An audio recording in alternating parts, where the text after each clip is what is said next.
How long ago did you decide to start trying to take over social media? I think, as you know, I started marketing online, doing business online since 2004, like back in the old days, right? And so I've been around a long time, but it's only recently because social media, then people kind of see, oh, like just like same reaction. I've seen that reaction many, many times. Like, who is this Dan Lok guy? Like, kind of came out of nowhere and just kind of blew up. But really, I've been in the game for many, many, many years, right? It's Yeah. funny because sometimes when I talk to other entrepreneurs in the space, and they're like, yeah, like Dan, I saw your stuff back in like many years ago. So it's kind of funny when you think back that way. So I've been actually around a long time. With social media, I think it's about, I think 4 or 5 years ago where I'm kind of dabble into it because I've been at one point speaking and training and traveling. I got tired. It got just too much. I was exhausted. One day I woke up in a hotel, and I'm like, what time zone am I in? Right? What city am I in? So when I felt that way, I'm like, this is something wrong with this model.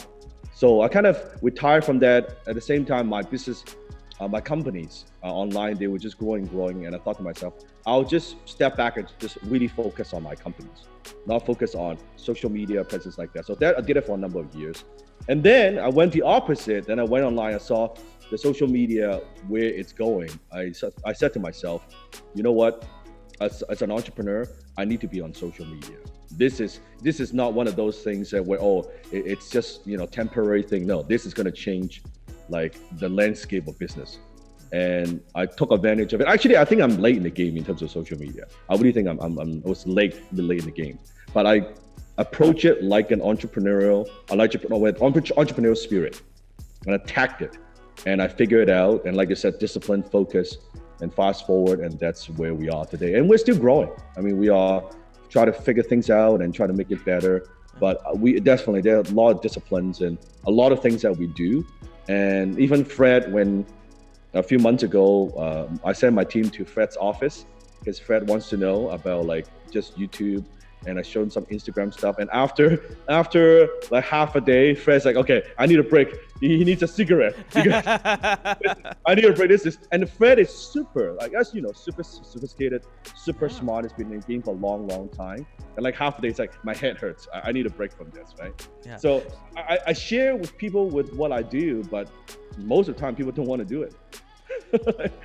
Right. I agree. I mean, I told you when I came back from me, I said, I'm good, man. I don't want to do that. Thing is, times have changed. I think I'm a little later than you, and I realize exactly what you said. I don't think you can be a serious entrepreneur right now without having a strong presence on social media. That omnipresence, it goes through your whole business, right? It impacts your conversions, it impacts everything. So you said 4 to 5 years ago you started dabbling into social media. I think I missed it, but how long ago did you really then say, okay, I'm attacking it? Well, so number of years, I think it was 2004, I think 4 or 5 years ago, I uploaded my first video on YouTube. And then it took me a long time. It took me, if I remember correctly, all the numbers, it took me from 0 to, I think 1,000 subscribers. It took me almost 18 months. And then from 1,000 to 10,000 subscribers, it took me another 8 months. So that's like for the first 10,000, it took me like 2 years and a half almost, right? That's a long time to gain any traction. And then what's interesting is beginning of 2017, January, I remember very closely, we had 10,000 subscribers starting beginning 2017. And then by the end of 2017, 1 year exactly, we went from 10,000 to 100,000 subscribers on YouTube. And then we celebrated, got the silver button.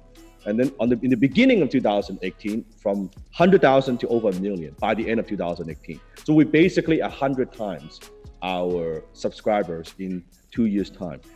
Wow. I would say unless like certain people, they have a entertainment type channels in the business space, no one's ever done that before.